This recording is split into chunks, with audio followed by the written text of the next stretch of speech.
Buenas noches para todos.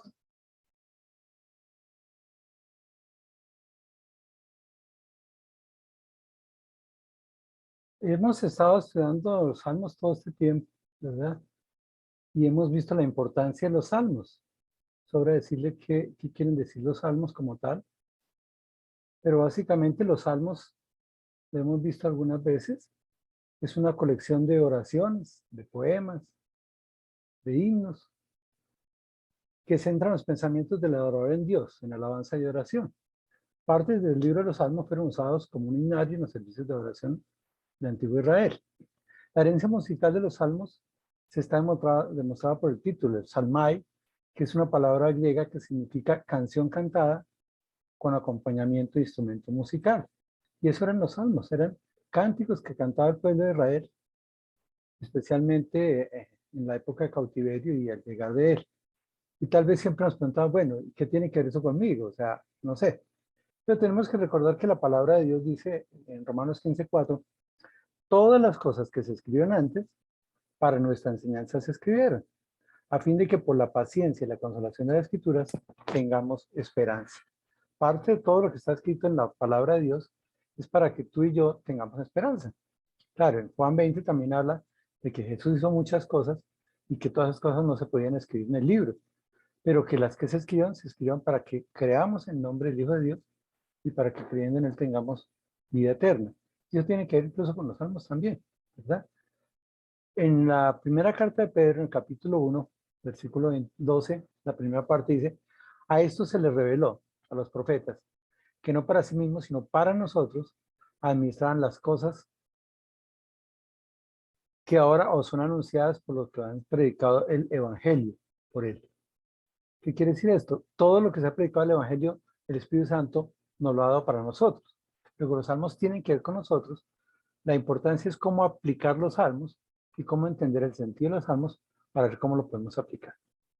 Yo entiendo, igual que ustedes, que nuestra vida a veces es de subidas y bajadas. Hay momentos que estamos arriba, contentos, alegres, pero hay momentos en nuestra vida que pasamos por dolor, por enfermedad, por situaciones que nos agobian, que nos entristecen, ¿verdad? Y ahí depende nuestra actitud.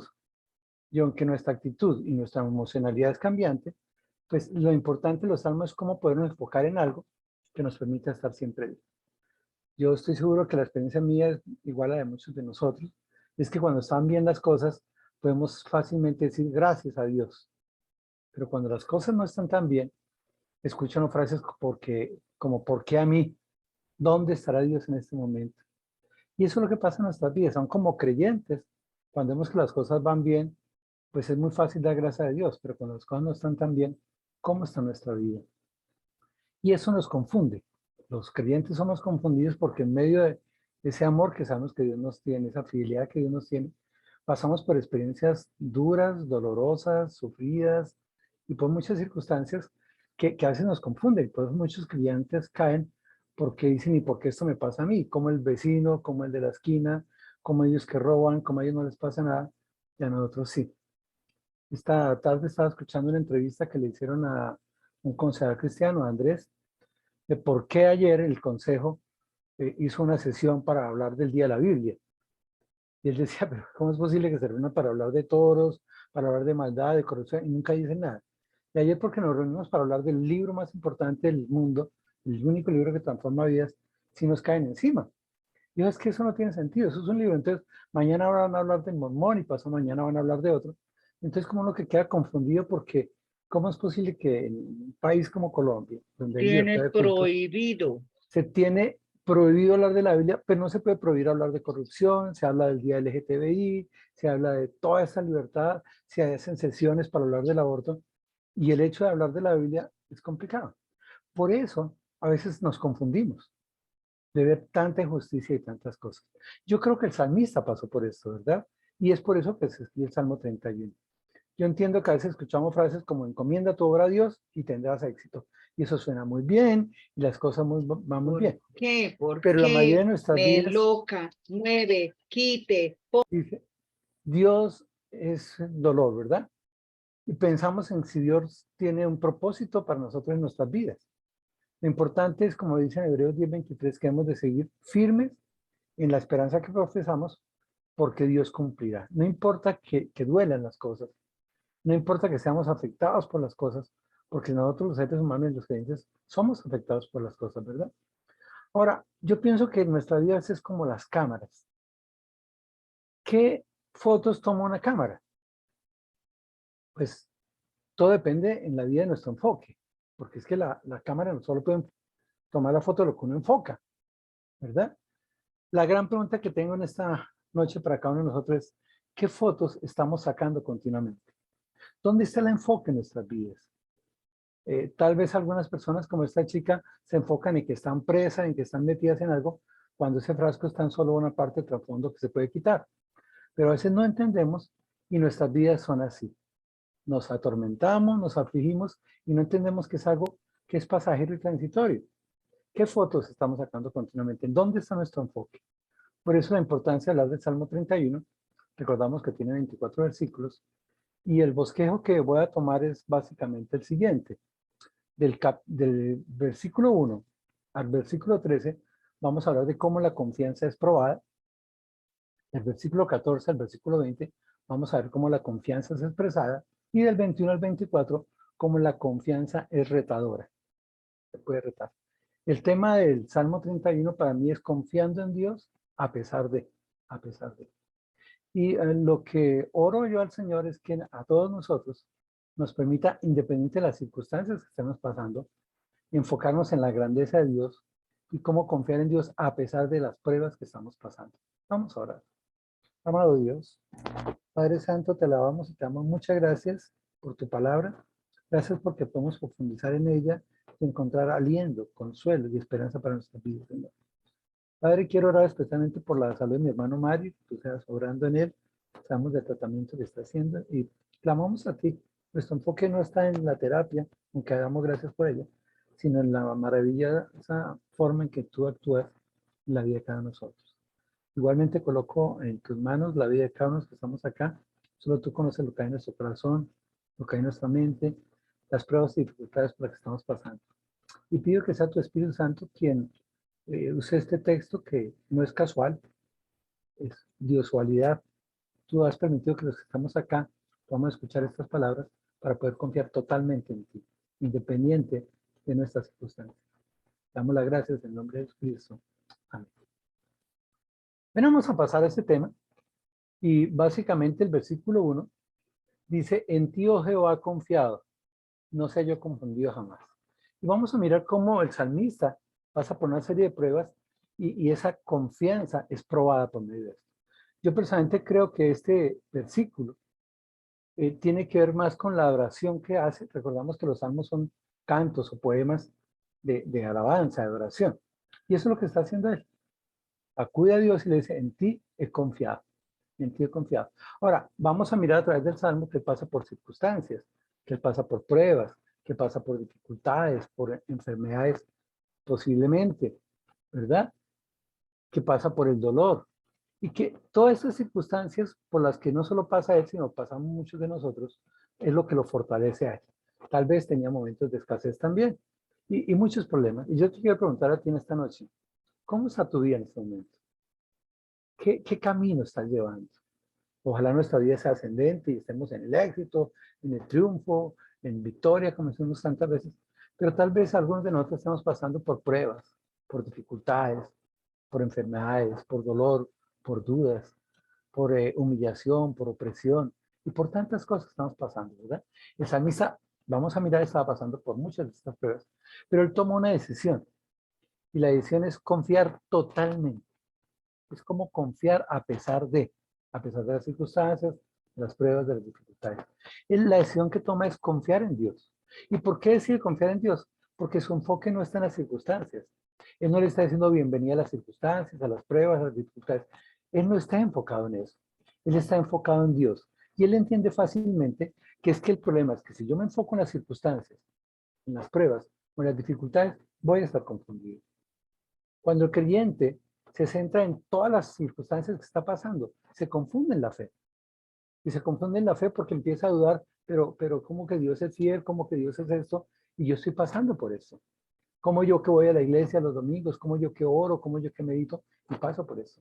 ¿Sabes que el consejo que yo recibo acá del salmista es que yo no me enfoco en las circunstancias, sino que mi enfoque está en Dios? Muchas veces nos enfocamos en lo temporal, en lo pasajero, en las pruebas que Dios tiene para que aprendamos a fortalecer nuestra paciencia, nuestra esperanza, y dejamos de ver a Dios. Yo creo que nos toca dejar de ver con lupa esas cosas pequeñas que agrandamos para empezar a mirar la grandeza de Dios. Y que aunque no lo veamos acá, tengamos que usar ese telescopio espiritual para mirar la grandeza de Dios. El salmista está pasando por pruebas que vamos a ver ahorita, por lo menos 4 pruebas diferentes, y él toma una decisión. Y la decisión es confiar en Dios en medio de las pruebas. ¿Y por qué confía en Dios? Porque no quiere ser confundido. Él no quiere que su fe disminuya. Yo creo que el versículo 1 es la conclusión y es la enseñanza a sí mismo del Salmo, con muchos salmos que empiezan por la conclusión, ¿verdad? Ahora, vamos a mirar cómo hay por lo menos 4 aspectos donde este salmista es probado. Si miramos el versículo 2 al versículo 4, dice, líbrame en tu justicia, inclina tu oído, líbrame pronto, sé tú mi roca fuerte y fortaleza para salvarme, porque tú eres mi roca y mi castillo. Por tu nombre me guiarás y me encaminarás. Sácame de la red que han escondido para mí, pues tú eres mi refugio. Y vemos cómo el salmista, en medio de las frases que está diciendo, se sentía atado, se sentía perseguido, se sentía atacado. El versículo 4 dice, sácame de la red. Él básicamente se sentía preso. Mire que empieza el versículo 2 con, líbrame en tu justicia. Ahora, ¿quién quiere ser libre? Pues el que se siente preso, el que se siente esclavo, el que se siente atado.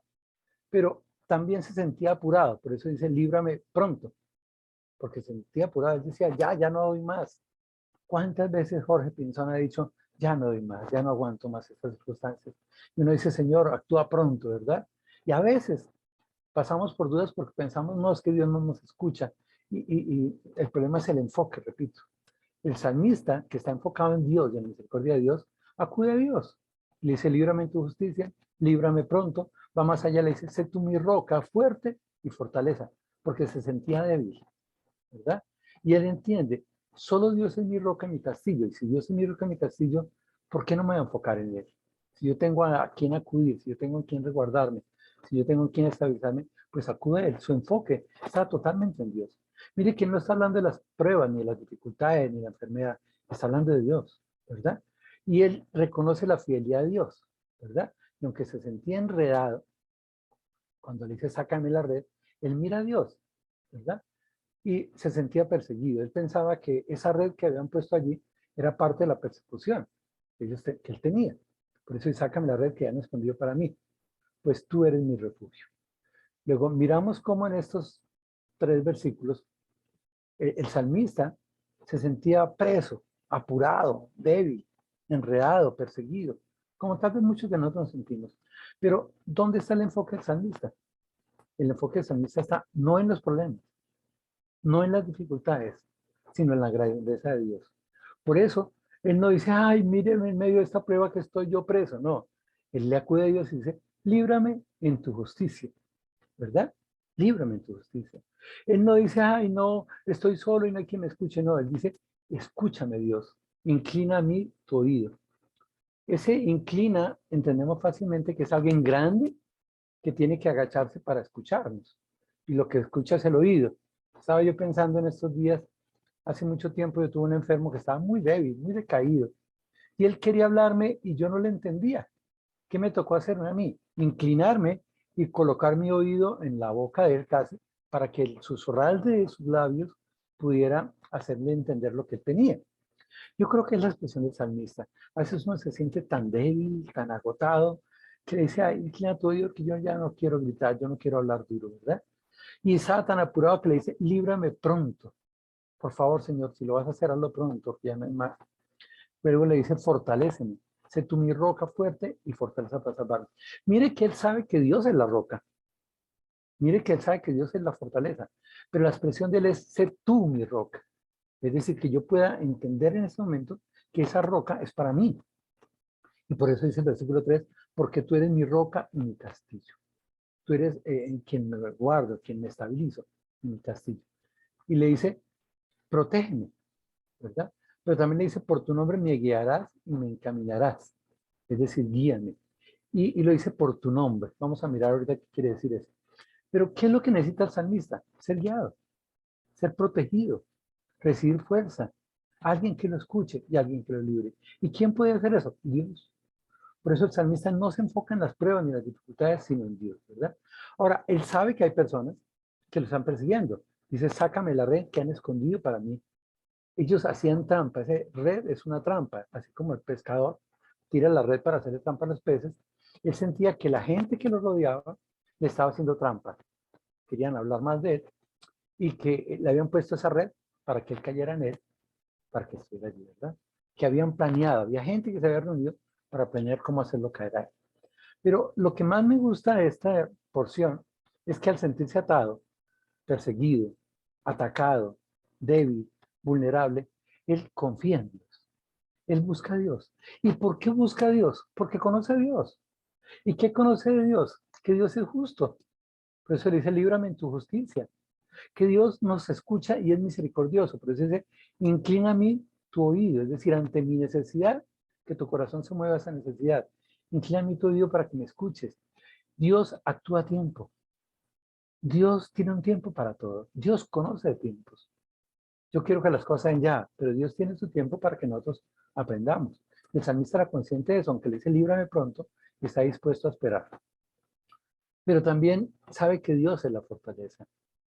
Cuando leemos ese texto que dice todo lo puedo en Cristo que me fortalece, yo sé que tiene mucho que ver con la parte económica, pero mi experiencia es que yo soy débil, yo soy vulnerable, pero cuando busco a Cristo, cuando busco a Jesús, Él es el que me fortalece, porque Él se fuerte, ¿verdad? Pero fuera le dice, porque tú eres mi roca y mi castillo, reconociendo que Dios es un Dios protector. Él no está mirando a los enemigos. Sí dice, sácame la red que me han escondido para mí, pero su enfoque no está en ellos. Él sabe el problema, él sabe la dificultad, no lo niega. Pero él dice, Señor, tú eres mi protector, tú eres mi protector. Y tú eres fiel, porque Dios acude al salmista no por las capacidades del salmista, sino por tu nombre. Y obviamente ese nombre es parte del carácter de Dios y es la fidelidad de Dios. Y esa fidelidad de Dios es la que permite que nos guíe y nos saque de esa red. Miramos en este esquema cómo aunque el salmista se sentía preso, apurado, débil, vulnerable, enredado y perseguido por algunas personas que lo habían perseguido, que le habían hecho trampa y que planeaban hacerlo caer en esa trampa, él simplemente acude a Dios, a ese Dios que conoce, que es justo, misericordioso, que tiene su tiempo, que tiene la fortaleza, que es protector, que es fiel y guiador. ¿Y para qué acude? Para que sea Dios quien actúe. Por eso le dice, líbrame, escúchame, hazlo pronto, fortaléceme, protégeme y guíame. Yo veo que el salmista, igual que tú y yo, estamos buscando ese guiador, ese refugio pleno, en quien depositar nuestra vida en medio de nuestros problemas. Y el salmista tiene que tomar decisiones como tú y yo. Cuando él pasa por pruebas y por dificultades, por enfermedad, por dolor, él tiene que decir, ¿en qué me enfoco? ¿En las circunstancias o en Dios? Yo quiero preguntarte a ti en esta noche, cuando experimentas esas pruebas y esas dificultades, ¿en qué te enfocas? ¿Será que miras con lupa los problemas y agrandas esos problemas y exalzas más a los problemas? ¿O será que estamos buscando a Dios? Porque el salmista, esa decisión que toma está en el versículo 5. A pesar de que se sentía así, el versículo 5 dice, en tu mano encomiendo mi espíritu. Tú me has redimido, Jehová, Dios de verdad. El salmista lo que está diciendo, Señor, yo tengo personas que me persiguen, que están dispuestas a planear para atacarme, para hacerme caer, pero tengo un Dios grande, poderoso, un Dios protector, un Dios guiador, un Dios que es mi fortaleza. Por eso, Señor, yo no voy a confiar en mí. ¿Sabes qué? En tus manos encomiendo mi vida. Es decir, te dejo plenamente, el salmista se dejó plenamente en la mano de Dios, a pesar de sus perseguidores y a pesar de lo que sentía. Su enfoque estaba en Dios, pero su decisión que él tomó en medio de ese enfoque fue dejarse en Dios. Él dijo, yo no voy a correrle a los perseguidores. Yo sé que hay un Dios protector, entonces más bien me guardo en él. Él estaba pensando en lo que Dios había hecho en su vida y por eso dice, tú me has redimido. Está mirando el pasado. Dice, Señor, tú me has redimido. Recuerden que la palabra redimir es liberar. El salmista ya había pasado por muchas partes donde Dios le había liberado. Entonces está diciendo, Señor, si tú me has liberado en otras ocasiones, ¿por qué no lo vas a hacer ahora? Él está enfocado en lo que Dios era, pero también lo que Dios había hecho. Y lo que más me gusta de este versículo es la última parte, porque dice, oh Jehová, Dios de verdad. ¿Sabes, querido hermano, que hay un Dios que sí es de verdad? Que no es un Dios pirata, que no es un Dios falso. El Salmo 115 dice que hay dioses que tienen oídos, pero no escuchan, que tienen manos, pero no actúan, que tienen voz, pero no hablan, porque son dios de mentiras, son creados por los hombres. Pero hay un Dios grande, creador, un Dios que sostiene todo, y ese es el Dios de verdad. En la carta de Tesalonicenses dice que ellos fueron cambiados de los ídolos al Dios vivo y verdadero para servirle. Por eso, en este momento quisiera también preguntarte, ¿tú conoces al Dios verdadero? ¿A qué Dios estamos siguiendo? ¿Sí será ese Dios de verdad? Dice que Jesús dijo que Él es la verdad y la vida. Él es la verdad. Estamos en el verdadero. Y estamos en el verdadero porque no confiar plenamente en Él. ¿Sabes que muchas de nuestras pruebas, dificultades que pasamos no son tan reales como imaginamos? Muchas de las cosas que nos angustian y nos afligen son falsas. ¿Por qué no buscar al Dios verdadero? ¿Por qué no confiar plenamente en Él? Que es fiel, que es poderoso, que es guardador, que es protector, que es guiador. Tú y yo, igual que el salmista, tenemos que tomar una decisión. ¿Nos enfocamos en los problemas y dificultades o nos enfocamos en el Dios verdadero? La segunda parte, versículo 6 en adelante, dice, aborrezco a los que esperan en vanidades ilusorias, mas yo en Jehová he esperado. Me gozaré y alegraré en tu misericordia, porque has visto mi aflicción, has conocido mi alma en las angustias. No me entregaste en mano del enemigo, pusiste mis pies en lugares espaciosos. Y vemos cómo el texto nos habla de que el salmista estaba pasando por aflicciones y por angustias. Y en medio de esas aflicciones y angustias también tiene que tomar decisiones. Y la decisión que él toma es aborrecer. La palabra aborrecer quiere decir apartarse, quiere decir no tolerar, quiere decir sentir horror. ¿Y de quién sentía horror? De aquellas personas que pensaban en cosas vanas e ilusorias. ¿Cuánta gente espera y espera y espera? Espera que el gobierno cambie, espera que suceda esto, y esperan, pero esas cosas en lo que esperan está enfocado en lo temporal, en lo irreal, en lo iluso. Por eso dicen vanidad. Vanidad es lo que se esfuma, algo que es muy temporal. Ilusorio es algo que es iluso, que puede suceder o no suceder. Y uno se pone a preguntar, ¿cuántas personas, por ejemplo, cuando tienen déficit económico, buscan el chance, buscan la lotería? Y eso no es algo vano, ilusorio. Alguien decía, si yo me hubiera ganado la lotería y el chance, tendría tanta plata, pero si yo pudiera haber ahorrado toda esa plata, tendría mucho más que eso, ¿verdad? ¿En qué estamos confiando? El salmista mira al mundo y mira que hay gente que confía en lo temporal, en lo real, en lo iluso. Y dice, yo me aparto de ellos, yo no los acepto. ¿Y saben por qué? Porque cuando nos enfocamos en las vanidades ilusorias, tendemos a frustrarnos, ¿verdad? El salmista toma una decisión. En vez de yo esperar en vanidades ilusorias, aborrezco los que esperan vanidades ilusorias, mas yo en Jehová he esperado. Él toma una decisión y es esperar en Dios. No solo confía en Dios, sino que espera en Dios. Él dice, Señor, sálvame pronto, hazlo pronto. Pero dice, bueno, si me toca esperar, ¿por qué no esperar? Claro, yo estoy afanado, estoy afligido, estoy angustiado, quiero que las cosas se den ya. Pero en vez de pensar en lo temporal, en lo real ilusorio, prefiero esperar en Dios. ¿Por qué? Porque los que piensan en la vanidad y en lo ilusorio se frustran. Hay pérdida de tiempo. Y fuera de eso, no tienen logros. ¿Cuántas veces nosotros nos dedicamos a pensar cosas que nunca se van a dar? Alguna vez pensamos si yo hubiera sido ingeniero y no médico, por ejemplo, yo, o si hubiera entrado a trabajar en tal lado y no a tal lado, o si no me hubiera casado, o si me hubiera ido a vivir a Bogotá. Y pensamos y pensamos tantas cosas que no son ciertas, que son irreales, que ya no se van a cambiar. Y perdemos tanto tiempo en pensar en lo que no podemos cambiar, que no actuamos cambiando lo que sí podemos cambiar. El salmista toma una decisión. Dice, yo voy a retirarme de esos que piensan cosas vanas y ilusorias y más bien voy a confiar en Dios. ¿Y qué pasa si yo confío en Dios? Pues va a tener resultados. Si el resultado de pensar en lo real, irreal y iluso es frustración, pérdida de tiempo y no tener logros, ¿qué pasa con los que esperan en Dios? ¿Qué pasa con los que esperan en Dios? Pues el texto es claro. Dice, me gozaré y alegraré en tu misericordia. Y entendemos que hay tres palabras que son parecidas: gozo, alegría y felicidad. Las tres significan satisfacción.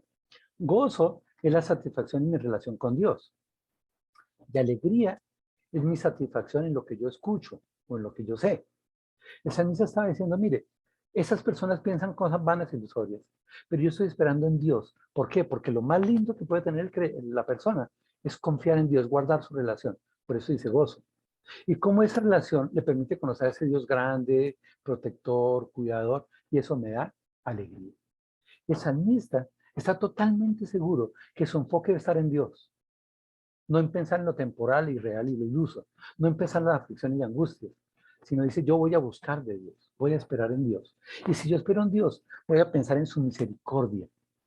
Y en esa misericordia que Dios tiene, voy a sentir gozo y alegría. ¿Y por qué? Dice, porque es que Dios me conoce, y Dios ha visto mi aflicción y Dios conoce mi angustia. Querido hermano, yo no conozco las aflicciones suyas, no conozco la angustia suya. Es más, creo que ni siquiera conozco las mías.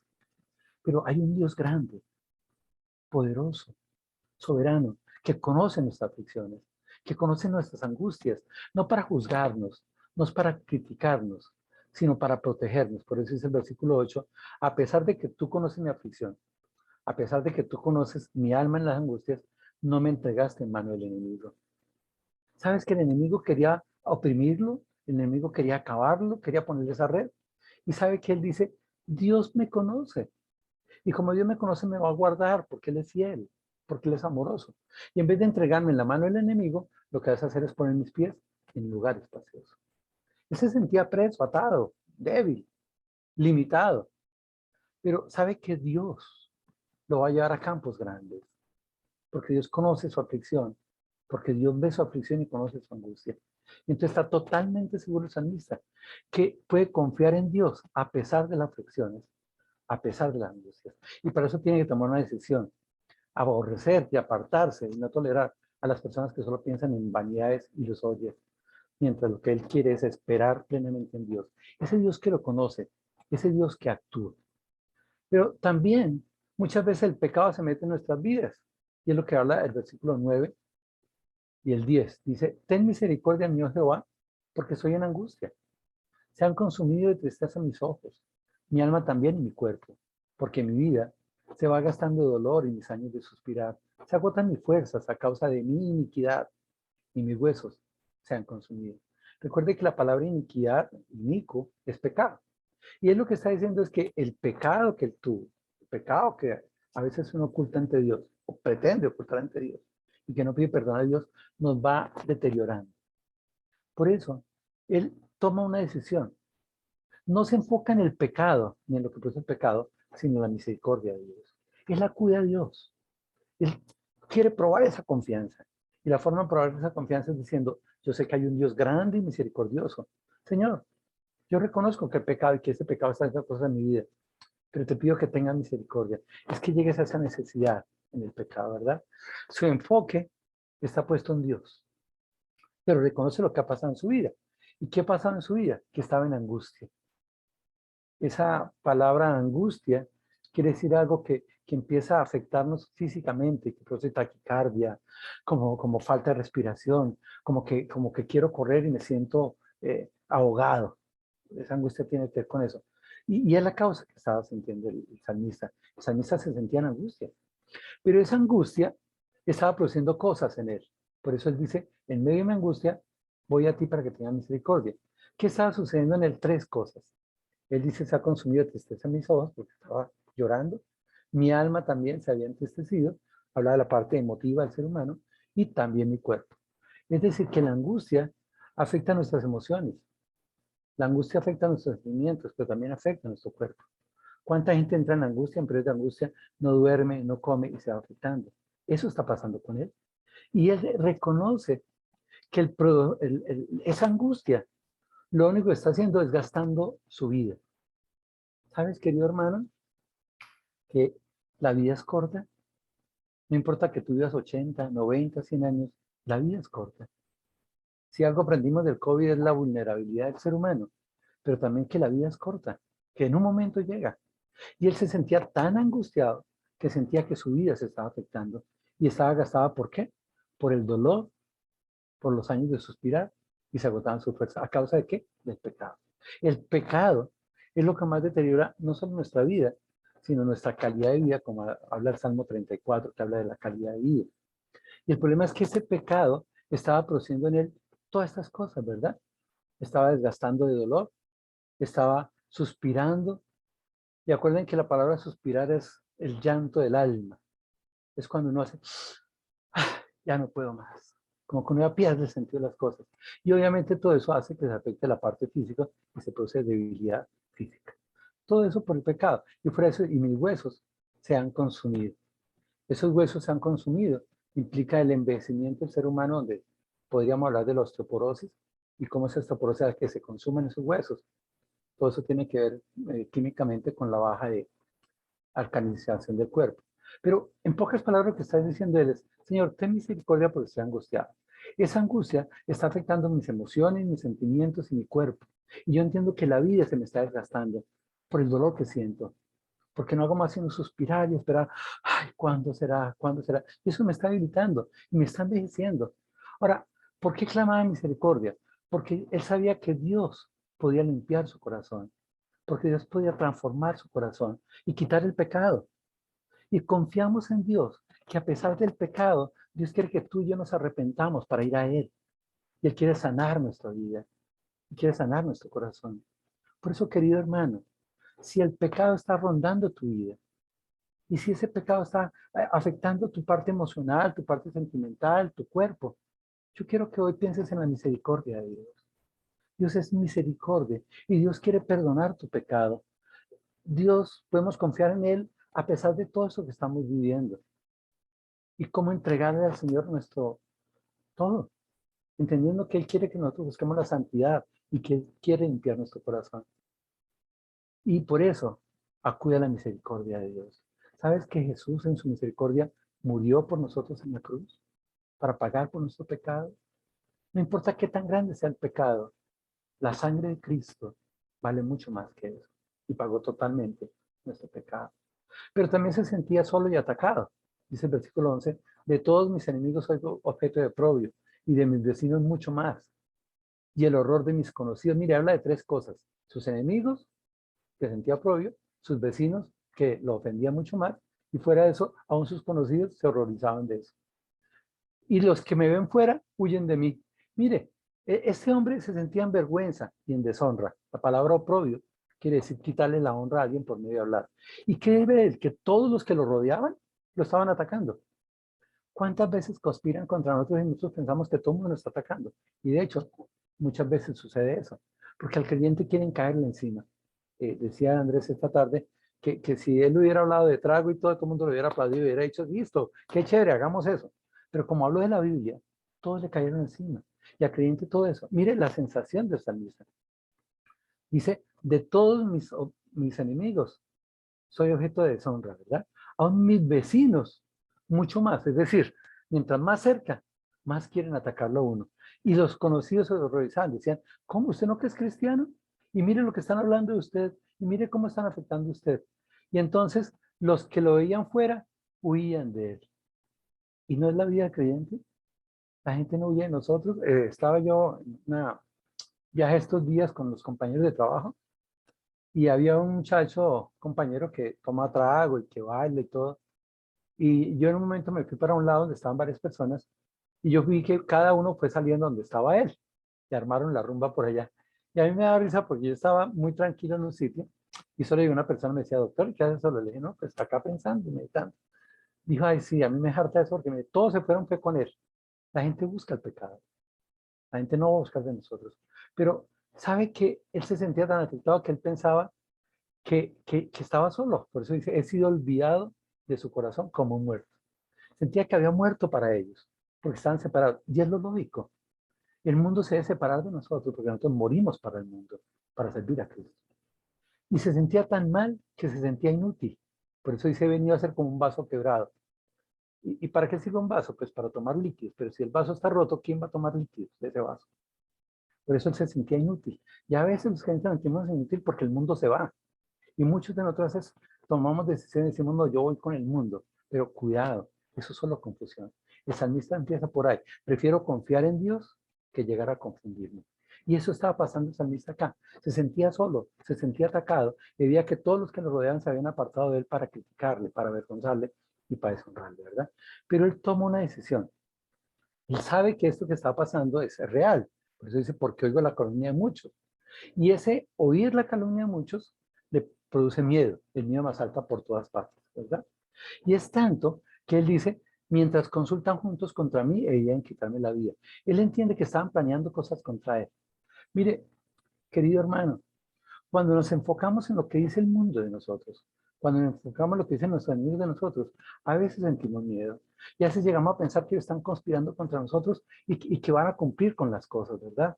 Pero sabes que lo lindo del salmista es la decisión que toma y lo que pasa. Él dice, aunque me siento preso, aunque me siento afligido, angustiado, aunque tengo las consecuencias del pecado y me siento solo y atacado, dice, mas yo en ti confío, oh Jehová. Mas yo en ti confío, oh Jehová. Es decir, él está diciendo, a pesar de todo esto, yo confío plenamente en Dios. Yo confío plenamente en Dios. Y por eso dice, tú eres mi Dios. Entonces vamos a mirar la confianza expresada. Y él lo expresa de dos maneras, uno con sus palabras y otro con su entendimiento. Entonces dice, yo confío plenamente en Dios. Mire que desde el versículo 1 está diciendo eso. Mas yo en ti confío, Jehová. Y digo, tú eres mi Dios. Mire las palabras que usa el salmista. Dice, hablando de Dios, primero, tú eres mi Dios. Él entiende que Dios tiene una relación con él. Y si Dios es Dios, Él es siervo. Por eso dice en el versículo 16, a resplandecer tu rostro sobre tu siervo. Depende de ti en cada momento. En tus manos está mi tiempo. O sea, el tiempo no es mío. El tiempo es tuyo. Líbrame de mis enemigos. O sea, líbrame de quienes me atacan y de quienes me persiguen. A resplandecer tu rostro, esa palabra resplandecer tu rostro es ser guiado.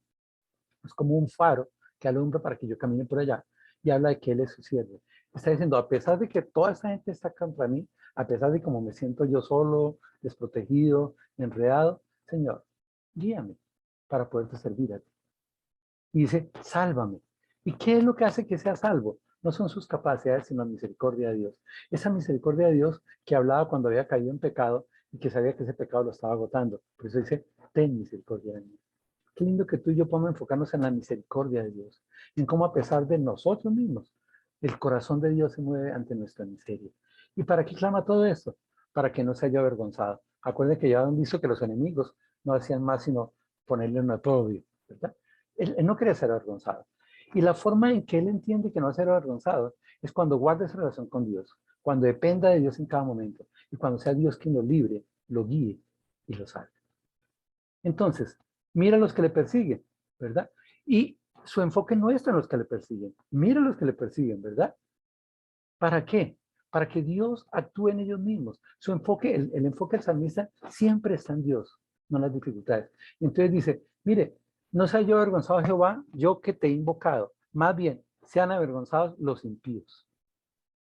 Estén mudos en el Seol, ¿verdad? Es decir, que no seamos atacados más los justos. Pero esa palabra estén mudos en el Seol quiere decir, esos van a morir. En Dios ha hablado y dice, húndelos en el silencio del sepulcro. Es decir, que queden muertos. Aunque Él pide protección para Él, hace que esos impíos que lo han buscado, que lo han perseguido, mueran. Tanto que el versículo 18 dice, enmuezcan los labios mentirosos que hablan contra el justo cosas duras, con soberbia y menosprecio. Ahora ustedes entenderán, si Él se sentía atacado y sentía que estaban planeando contra Él, y si ellos mueren, pues Él iba a quedar libre y en victoria. Por eso Él entiende, y en esa confianza que expresa en sus palabras, que siempre habrá victoria para el creyente. Que siempre vale la pena confiar en Dios. Por eso Él dice, espero en Dios. Querido hermano, ¿dónde está tu enfoque? ¿En las circunstancias? ¿En tus enemigos? ¿En tus vecinos? ¿En los que se realizan de ti? ¿O en Dios? Y has entendido plenamente que esperar en Dios es lo que nos da la victoria, no por nosotros, sino porque Dios actúa y vale la pena confiar en Dios. Pero también es su entendimiento. ¿Cuál es el entendimiento de Él? Dice, cuán grande es tu bondad. Y esa bondad está expresada en 4 cosas. Primero, has guardado para quienes te temen confiar en ti, a pesar de. Dice, que has guardado para los que te temen. Ese temer es respetar a Dios, es buscar a Dios, es obedecer a Dios, es confiar en ti. Es decir, La bondad de Dios está guardada ¿para qué? Para quienes confían en ti a pesar de, a pesar de. Es decir, el enfoque no está en las pruebas ni las dificultades, sino en la grandeza de Dios y en lo que Dios va a hacer. Y cuando tú y yo confiamos en Dios plenamente, Dios nos guarda de ellos. Pero no solo eso, sino dice que has mostrado a los que esperan en ti. Por eso el salmista decía, yo espero en ti. ¿En quién estamos esperando nosotros? Porque si esperamos en Dios, Dios nos va a mostrar su bondad. Pero también está diciendo acá que Dios va a guardarnos y Dios va a mostrarnos en medio de la gente que está allí. Antes estos hombres se escandalizaban, lo atacaban, lo vulneraban, pero la confianza expresada en el salmista implica que el entendimiento es que algún día esos hombres que tanto nos critican, que tanto hablan mal de nosotros, quedarán callados, porque Dios los va a juzgar a ellos. Por eso dice lo tercero, dice, los esconderás de la conspiración del hombre. Dice, en lo secreto de tu presencia los esconderás. ¿A quiénes? A los que esperan en Él, a los que le temen a Él. Es decir, no importa que los demás enemigos, vecinos, conspiren contra Él, planeen contra Él, porque Dios los va a guardar en el secreto. Y obviamente los pondrás en tabernáculo, a cubierto de contención de lenguas, donde esas palabras de ellos no lo vayan a atacar. La traducción del lenguaje actual dice, tu presencia los pone a salvo de los planes malvados. Tú los proteges de la maldad como protege la gallina de tus pollitos. Me gusta la versión, porque está diciendo que el creyente, independiente de lo que el mundo esté hablando de él, de los ataques del mundo, Dios lo tiene como una gallinita, tiene a sus polluelos. El Dios hablaba y dice, con la protección de tu presencia, los libras de los planes malvados. Toda esa conspiración que están haciendo contra él, Dios lo va a librar, ¿verdad? Y dice que bajo tu techo los proteges de los insultos de tus enemigos. Ella había reconocido que Dios era su refugio, su fortaleza. Y en la nueva traducción viviente dice que Dios esconde a los que temen en él en el refugio de tu presencia, a salvo de los que conspiran contra ellos. Los protege en tu presencia, los alejas de las lenguas acusadoras. ¿Sabes que el enfoque del salmista no está en lo que la gente hablaba de él, sino en cómo Dios lo iba a librar y iba a guardar? Y lo que él tenía que hacer era confiar plenamente en él, esperar en él para que Dios actuara. Ese era el entendimiento de él. Y eso es lo que nos da seguridad. La seguridad del creyente no está puesta en las personas, sino en lo que Dios hace. Y por eso podemos confiar plenamente en él a pesar de. Y el texto termina con los versículos 21 al 24. Dice, bendito sea Jehová porque ha hecho maravillosa su misericordia para conmigo en ciudad fortificada. Decía yo en mi premura, él se afanaba y decía yo, cortado soy delante de tus ojos, pero confió y dice, pero tú oíste la voz de mis ruegos cuando a ti clamaba. Y él está expresando algo muy importante, está diciendo, bendito sea Jehová, bendito sea Jehová. Esa palabra bendito sea Jehová es hablar bien de Dios. Ahora, ¿por qué el salmista se atreve a decir bendito sea Jehová? Dice, pues por varias cosas, porque Dios hace maravillosas por su misericordia. Segundo, dice que Dios nos protege. Él pensaba en su afán y en su angustia y decía, ay, Dios ya no me está viendo, Dios ya no me está cuidando. Señor, hazlo pronto, rápido. Pero él entiende una cosa, pero tú oíste la voz de mis ruegos cuando a ti clamaba. Dios escucha el clamor de los suyos. No solo Dios había hecho maravillas en su misericordia, no solo Dios lo había guardado en una ciudad fortificada donde lo protegía, sino que Dios había escuchado el clamor de los suyos. Aunque él había escuchado el lamento y las quejas de los otros, y eso le producía miedo, empezó a escuchar la bondad de Dios y entiende que Dios es bendito. Y eso lo llena de alegría. Pero la alegría de él está en reconocer que Dios hace maravillas, que Dios nos protege, que Dios nos escucha. Querido hermano, eso es enfoque. No importa las pruebas, no importa las dificultades, podemos confiar en Dios a pesar de todas las circunstancias, reconociendo que Dios es maravilloso, que Dios es misericordioso, que Dios nos protege y que Dios escucha el clamor de ellos. Entonces, esa persona que reconoce la grandeza de Dios, coge a los otros, a esos que lo perseguían y los reta. Por eso dice, amad a Dios los santos. Amad a Dios. ¿Sabes qué? Qué lindo que tú y yo, cuando pasemos pruebas y dificultades, podemos decirle a los demás, ¿saben qué? Yo aprendí a amar a Dios en medio de las pruebas. ¿Por qué no amamos a Dios? Todos los santos, ¿verdad? ¿Y sabe por qué? Porque Dios guarda a los fieles. Es decir, todos los creyentes debemos confiar en el cuidado de Dios, porque Dios guarda a los fieles. Y paga abundantemente al que procede con soberbia. Es decir, confía en la justicia de Dios, porque aunque los malos se levantan contra nosotros, Dios se va a levantar contra ellos. Y por último termina el santo diciendo, sean fuertes los que confían en Dios y tengan ánimo quienes confían en Dios. Versículo 24. Esforzados todos vosotros los que esperáis en Jehová y tome aliento vuestro corazón. La Nueva Traducción Viviente dice, así que sean fuertes y valientes ustedes los que se ponen su esperanza en el Señor. Él había puesto su esperanza en Dios, por eso dice, espero en Dios, ¿verdad? Pero ¿qué tenía que hacer? Ser fuerte y tener ánimo. En medio de las pruebas, Dios ha hablado y dice, den ánimo y valor a sus corazones todos los que confían en el Señor. Querido hermano, ¿dónde está nuestro enfoque? Si estamos confiando en Dios, si estamos esperando en Dios, o estamos sumergidos en el miedo de las circunstancias que estamos pasando. Conclusión del Salmo, el versículo 1, en ti, oh Jehová, he confiado, no sé yo confundido jamás. Y sabe que es que a veces nos reseteamos nuestra mente y nos confundimos. Y nos confundimos porque en nuestra mente están los problemas. Y miramos esos problemas con lupa. Y cuando nosotros miramos esos problemas con lupa, pues nos confundimos. En vez de mirar la grandeza de Dios. Las pruebas, las circunstancias, el pecado, el dolor, el sufrimiento, lo vemos con lupa y decimos que crezcan y crezcan y crezcan, ¿verdad? Y entonces, esas personas que tienen pensamientos vanos y ilusorios que nos confunden y no son productivos sino que nos frustran. Y a veces tú y yo tenemos pensamientos vanos e ilusorios y pensamos en tantas cosas que pueden suceder, que podrían suceder. Y eso nos confunde porque nos quita el enfoque de Dios. Cuando lo que tenemos que hacer es poner nuestro enfoque en Dios, mirar a Dios, mirar su carácter, su amor, su misericordia, su protección, su cuidado, su perdón. Y cuando yo miro a ese carácter de Dios, eso me lleva a confiar plenamente en Dios, a confiar en su amor, a confiar en su fidelidad. Y como esa fidelidad por nosotros nos permite esperar con Él con ánimo y con fuerza. Él sabía que era débil, pero él sabía que podía ser fortalecido cuando confiaba plenamente en Dios. Querido hermano, ¿qué decides tú en esta noche? El salmista dijo, en Dios he confiado, no se ha confundido jamás. ¿Tú permites que las pruebas te confundan a ti? ¿Que te hagan dudar de la grandeza de Dios? ¿O vamos a mirar a ese Dios grande y a confiar plenamente en Él? Todo está en control. Solo confía en Dios.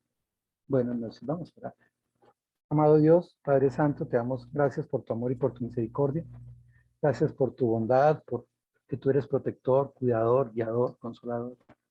Padre, permite que en nuestras vidas, en vez de enfocarnos en las pruebas o dificultades, dolor, sufrimiento, enfermedad, nuestros ojos sean levantados al cielo, como dice el Salmo 121, donde viene nuestro socorro. Entendamos que el socorro solo proviene de Dios. Que tú puedes actuar aún en medio de nuestras aflicciones, de nuestra angustia, de las consecuencias del pecado, aunque nos sentamos solos, atacados o perseguidos. Y Padre, enséñanos a no confundirnos, sino a tener una claridad total y plena, que tú estás por encima de todo. Y que tú no nos cortas de tus ojos, sino que tú nos escuchas siempre y tú actúas en medio de las cosas. Pero tú eres un Dios de tiempo, por eso permítenos entregarnos a ti totalmente y confiar en tu tiempo. En Cristo Jesús. Amén.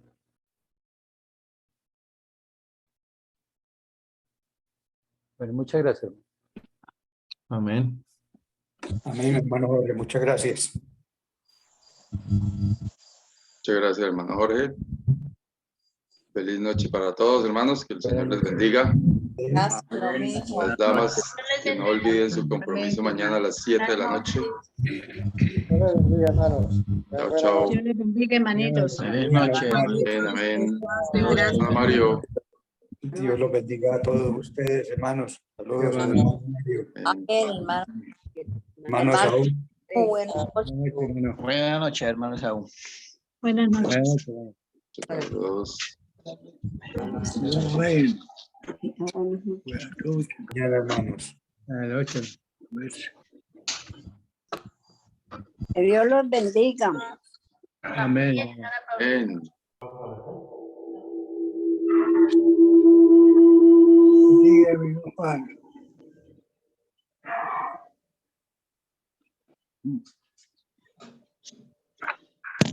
Chao, chao. Chao, Cambio chao, fuera. hermanito. Chao.